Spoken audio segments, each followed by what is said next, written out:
Assalamualaikum warahmatullahi wabarakatuh.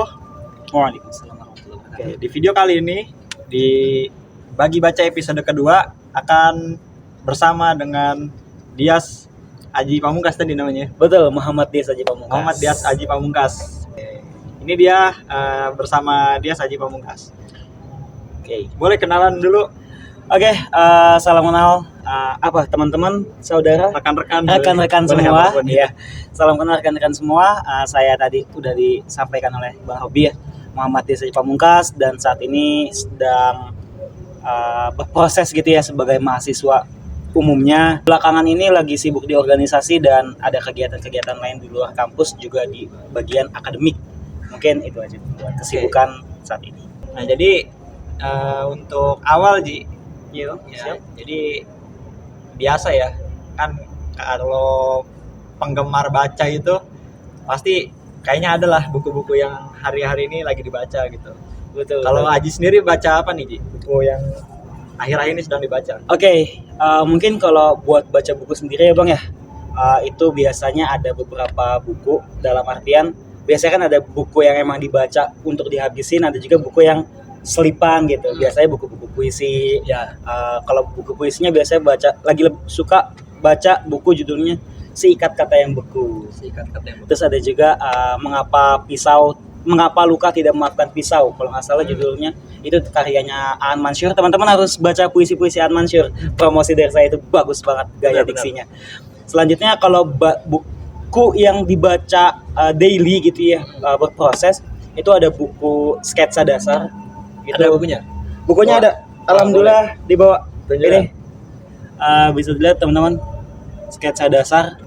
Ini karangan dari Gregor Nembatsu SVD PhD gitu ya. Ini sketsa dasar mengenal manusia dan masyarakat. Sebenarnya ini pintu masuk ilmu antropologi. Wis, canggih. Agak jauh memang dari jurusan saya ya. Kebetulan izin teman-teman, rekan-rekan, jurusan itu matematika, tapi tertarik lah buat sedikit-sedikit bahas sosialnya gitu, soshumnya begitu. Ya gitu Bang. Oke, jadi memang ada ya beberapa temuan-temuan menarik lah. Betul. Anak sains itu kalau cari hiburan kadang ya nyebrang lintas jurusan. Karena ada muak sama Bosen angka ya. ya. Kan kalau mau cari hiburan bahas Betul. fisika kuantum juga capek ya. Itu dia Bang. Kayaknya agak susah Cari juga yang gitu. lain lagi. Betul. Nah, kalau boleh diceritain buku itu tentang apa aja sih? Atau yang mungkin ada quotes-quotes atau kutipan-kutipan yang menarik yang Ya. sudah dibaca? Izin Bang. Jadi buku ini sketsa dasar saya belum sampai tamat, bahkan Iya. belum sampai setengah karena kebetulan baru beli beberapa minggu yang lalu. Dan ini buku memang diciptakan atau ditulis gitu ya untuk keperluan pengajaran. Bahkan di prolognya dikatakan bahwasanya buku ini tuh adalah hasil dari keresahan mahasiswa. Di mana mahasiswa itu ngerasa kita belajar antropologi yang terus berkembang dengan kondisi masyarakat, kondisi manusia yang terus berubah mengikuti perkembangan zaman, tapi kita nggak pernah punya pedoman satu nih. Setiap matkul, jadi matkul ini ganti buku, matkul ini ganti buku, matkul ini ganti buku, akhirnya Berkembang terus. ya betul, akhirnya mahasiswa pada saat itu gitu ya, terutama mahasiswa dari Gregor Nembatsu ini akhirnya meminta lah gitu untuk pada akhirnya menyatukan buku-bukunya. Kemudian karena ada keresahan mahasiswa tersebut, akhirnya dibukukanlah sketsa dasar ini, yang mana ini mencakupi banyak lingkup antropologi, mulai dari manusia tadi ya, lingkup terkecil, kemudian ke masyarakat, kemudian nanti ada bahas terkait perkawinan, adat, dan lain sebagainya. Jadi cukup lengkap dan ya mungkin bahasanya agak sedikit berat ya Bang ya, kalau bisa di review jujur, tapi cukup membuka cakrawala pembendaharaan kata kalau bahasa bagusnya. Jadi Bahasa bagusnya gitu. buku ini menarik bagi teman-teman yang suka mempelajari tentang hubungan antar manusia ya. Betul banget. Buat teman-teman yang suka atau bahkan tergelitik gitu ya untuk memikirkan bahwasanya kenapa sih manusia pada akhirnya harus menjadi makhluk sosial. Yes. Kenapa ada istilah-istilah yang menyebabkan pada akhirnya manusia harus berhubungan atau berinteraksi. Ini adalah buku yang wajib teman-teman baca. Gitu. Ini kalau boleh tahu gimana nih proses menemukan buku ini? Wah, ini Boleh, menarik ini ini. seru nih. Coba Nah, ini juga buat teman-teman yang barangkali mau gitu ya, mau baca buku tapi ngerasa buku kan emang ya kita harus akui ya Bang ya, buku sesuai dengan ilmu yang diberikan juga harganya ada gitulah ya, harganya nggak yang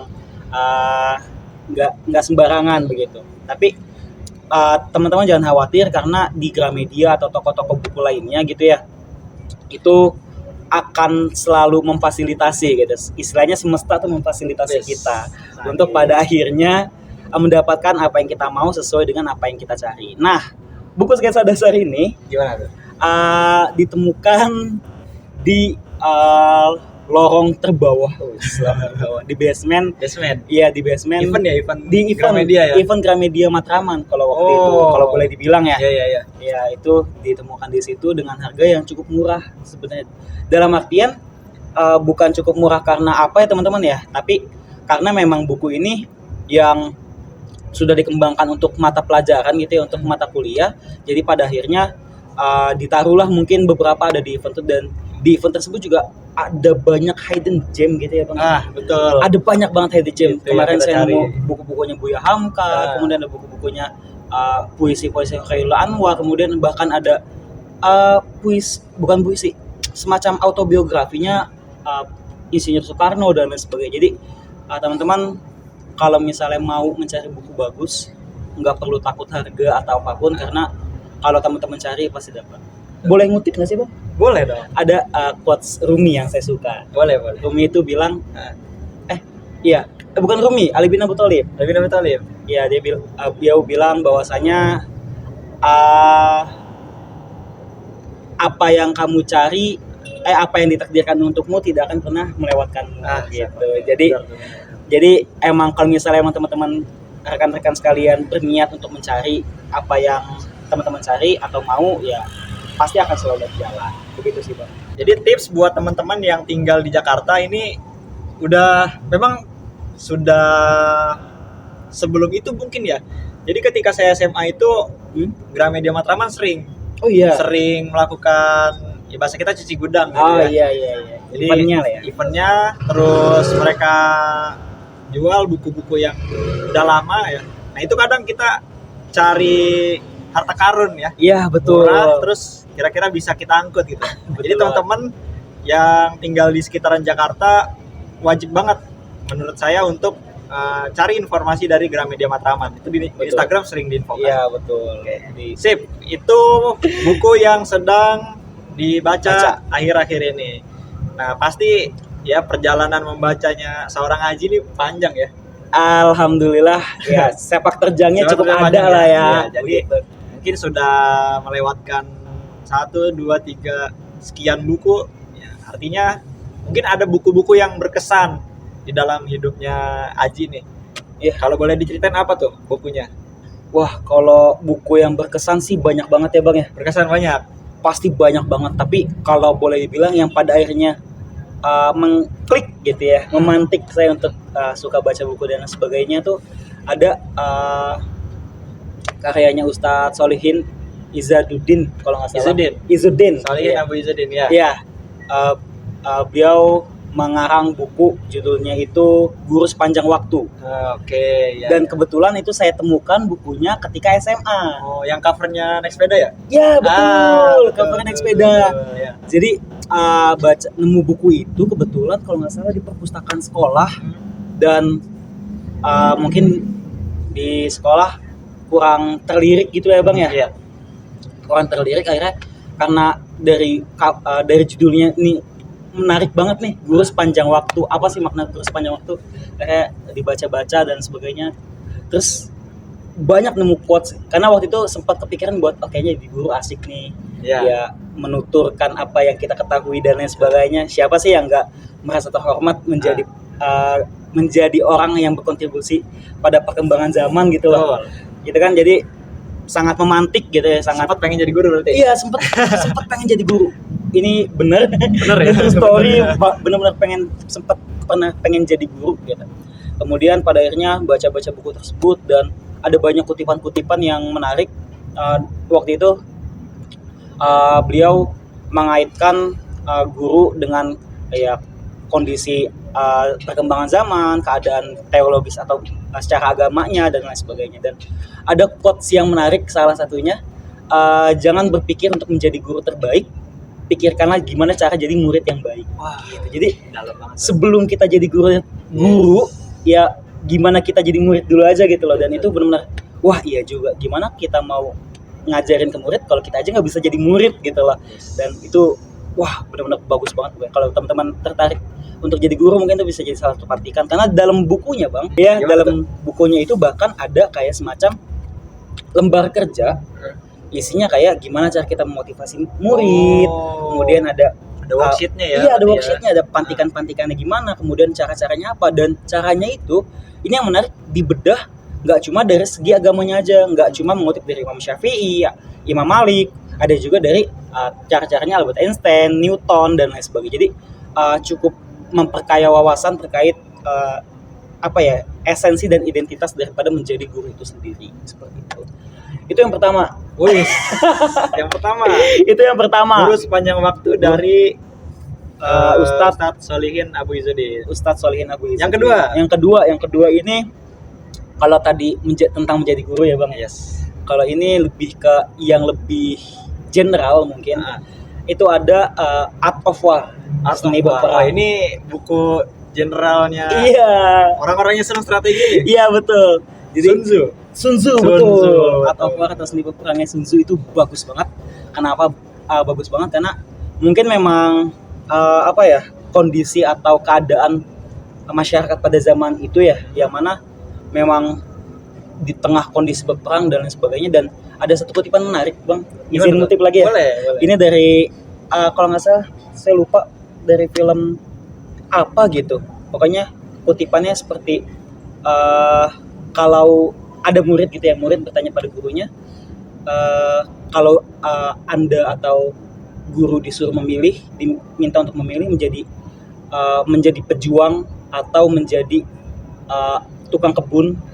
Tukang kebun kan kita tahu ya, menjaga keindahan, merawat bunga dan lain sebagainya. Hal yang berhubungan dengan estetika gitu, estetika dan etika. Terus disandingkan dengan pejuang, yang mana konotasinya pasti maju ke medan perang, barbarian, melawan musuh, membantai suatu negara dan lain sebagainya. Justru ketika ditanya seperti itu, guru yang bijaksana ini menjawab dengan jawaban yang cukup mengejutkan. Gimana? Katanya kalau disuruh memilih antara become a warrior or a gardener, aku akan memilih untuk menjadi pejuang. Karena pejuang ketika diminta untuk menjaga keindahan atau nilai estetika dan etika, dia bisa. Tapi tukang kebun atau gardener ini ketika diminta untuk berperang, dia belum tentu bisa. Gitu. Jadi pejuang ini juga bisa dimaknai dalam lingkup yang lebih luas, dalam konotasi yang lebih kaya gitu ya, terkait pada akhirnya strategi perang ini bisa diaplikasikan di ranah kehidupan yang lain loh. Contohnya ada satu strateginya Sun Tzu gitu ya.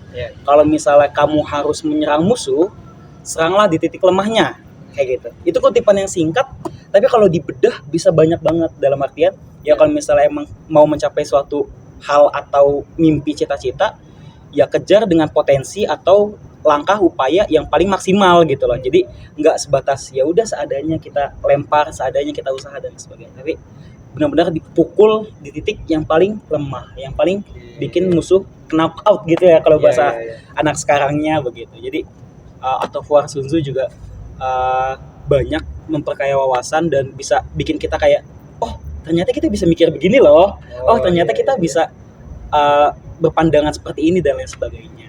Kemudian Art of War Sun Tzu ini yang menarik adalah kalau kita bedah dikit-dikit ya bang ya, ini bisa dikaitkan pada strategi-strategi yang pernah diajarkan oleh Rasulullah. Wis, gimana? Jadi ada kayak misal contoh, kalau misalnya disuruh milih berperang di lembah bukit atau di puncak bukit, pilihlah di puncak bukit.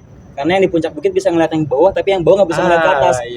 Ternyata Sun Tzu juga mengajarkan hal yang serupa. Jadi kalau kita replikasikan, kalau kita proyeksikan, ini bisa jadi hal yang sama diajarkan oleh sumber yang sama, tapi melalui mulut atau gaya pembicaraan yang berbeda. Jadi ujung-ujungnya tuh ini makin memperkaya khazanah kita tentang dunia keagamaan itu sendiri ya. Dan juga terkait ilmu-ilmu yang diajarkan pada buku tersebut. begitu sih Bang. Jadi banyak ngomong nih ya. Cara pandang akhirnya ya. Iya, Yang penting cara pandang, betul. Menyelesaikan masalah, terus saya sih belum pernah baca ya, jujur aja. Tapi beberapa kali ngeliat covernya, akhirnya menarik karena itu jadi sebuah hal yang akhirnya menjadi mindset kita ya dalam menghadapi sesuatu. Karena tadi betul. Karena kita cenderung akan bisa mendapatkan inti itu ketika diantar dengan analogi-analogi. Betul. Contohnya tadi ya. Betul banget Bang. Jadi memang buku yang menceritakan kisah-kisah tadi itu bisa jadi sebuah hikmah ya, betul ya. Iya. Tergantung gimana cara kita menangkap isi pesannya gitu ya, isi dari makna yang mau disampaikan oleh sang penulis. Begitu. Terus tadi yang kedua, ada lagi yang ketiga? Wah, yang ketiga sebenarnya ada. Kalau ini mungkin buku puisi, cuma ya itu tadi yang saya sempat mention di awal ya, karya-karya Mansur tuh bagus-bagus. Ya, suka puisi kebetulan. Kalau Mansur saya beberapa kali baca yang di elektronik aja, di internet gitu, kadang suka masih baca. Itu zaman-zaman SMA. SMA ya, iya tuh rame-ramenya. Mansur di 4-5 tahun lalu. Ya itu.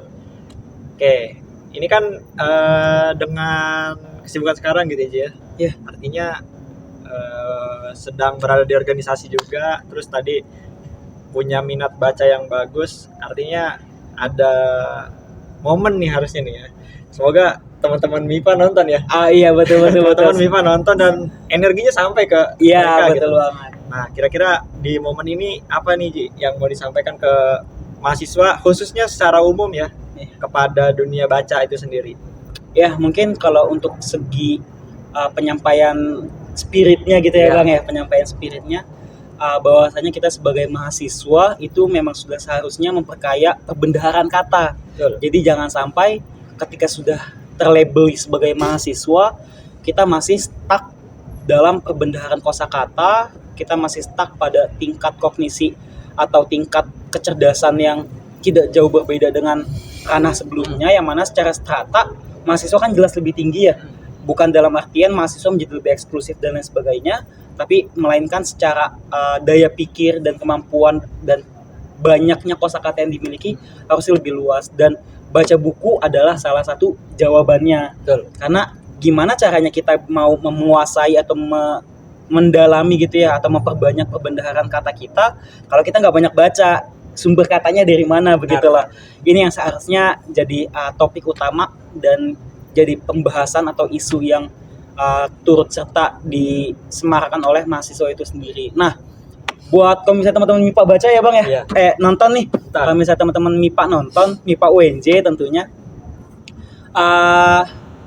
mungkin kita punya fasilitas namanya Selasar ya teman-teman. Mungkin teman-teman udah akrab banget dengan Selasar GHA. Nah itu teman-teman nantinya kalau misal ada gitu ya, kalau misal nanti tercetus sebuah ide yang pada akhirnya mengkultivasi gitu ya, mengaktifasi daripada kegiatan-kegiatan seperti ini, mungkin nanti ngundang Bang Robi juga gitu ya buat kita bedah buku, baca-baca, dan nanti mungkin pada akhirnya menggunakan daya literasi kita, karena yang sering disalahpahami itu tentang literasi sebenarnya Bang. Gimana tuh? Katanya kan orang Indonesia rendah literasi. Yeah. Padahal teman-teman bukan literasinya yang rendah, karena sampai saat ini pemaknaan kita atau pemahaman kita terkait literasi itu kurang tepat. Dalam artian waktu itu saya pernah dengar kutipannya Kang Maman. Ya, Kang Maman tuh pernah bilang bahwasanya literasi itu bukan sekedar membaca. Literasi itu terdiri dari 3 E. Apa tuh? Yang pertama enlightenment, mencerahkan. Yang kedua itu ada enrichment, memperkaya. Dan yang ketiga itu ada empowerment. Memberdayakan. Jadi literasi itu bukan sekedar membaca, karena kalau membaca itu daya buta huruf Indonesia tuh nggak serendah itu teman-teman. Buta huruf dan buta kosakata atau buta angka Indonesia itu nggak serendah itu, meskipun memang tetap harus jadi perbincangan utama juga ya di kalangan ahlinya begitu untuk mengatasi masalah ini. Namun poinnya adalah literasi yang harusnya kita gembar-gemborkan gitu adalah literasi yang mana setelah kita membaca, ada nggak sih ruang untuk kita menyampaikan Yes. kembali, Aktualisasi. mengaktualisasikan apa yang Betul. kita baca. Ada nggak sih ruang untuk pada akhirnya kita mendiskusikan apa yang kita baca? Ada nggak sih ruang atau fasilitas yang pada akhirnya memberdayakan kita sebagai mahasiswa gitu ya, sebagai orang-orang yang memiliki apa ya bahasanya, tingkat kecerdasan atau mungkin tingkat kepemahaman yang lebih tinggi yang seharusnya dipupuk dari sejak dini gitu ya, untuk pada akhirnya tadi mengaktualisasi apa yang kita baca. Jadi ini seharusnya yang jadi pembicaraan utama kita nih sebagai Yes. mahasiswa, di samping masalah-masalah atau isu-isu yang beredar serta dinamikanya dalam kehidupan di kampus. Jadi mungkin warga MIPA jangan kaget kalau misalnya nanti ada sekumpulan mahasiswa, sekumpulan orang gitu ya, yang pada akhirnya asik bedah buku di Selasa GHA gitu. Ini spill tipis-tipis aja ya Bang ya. Boleh nanti. Kayak gitu. Tinggal ditunggu dar Nanti datang ya. langsung ikutin aja. Insya Allah nanti ngundang Bang Robi. Mas, siap. Kayak gitu. Panjang umur ya. Amin. Semoga dapat kesempatan dan dapat ridho lah dari Maha Kuasa. Oke. Jadi itu ya buat teman-teman semua. Siapapun yang hari ini menonton video ini, artinya sepenting itu ternyata ya baca buku, terus kita menyampaikan ulang seperti ini ya. Jadi senang banget ketika ada orang diajak terus bahas buku dan dia dengan semangat gitu menceritakan secara Betul. sukarela ya. Sebagaimana orang setelah nonton film diceritain tuh. Iya. apapun. Tapi ini yang disampaikan buku. Wah, itu lebih wah, powerful powerful lah gitu gitu ya. Oke, itu aja mungkin ya buat di video kali ini. Tadi pesan dari Aji adalah ya, siap-siap aja nih teman-teman mahasiswa MIPA ya untuk bergabung di aktivitas literasinya di FMIPA. Jadi manfaatkan masa muda kalian. Masa muda Soalnya kali saya ya. udah Kita masa-masa sepuh ya. muda loh. Beda Ya. setahun 2 tahun lah. masa mahasiswa kalian ya. Ini waktu emas banget. Itu aja. Sampai jumpa di video-video berikutnya di Bagi Baca. Assalamualaikum warahmatullahi wabarakatuh. Waalaikumsalam warahmatullahi wabarakatuh. Terima kasih.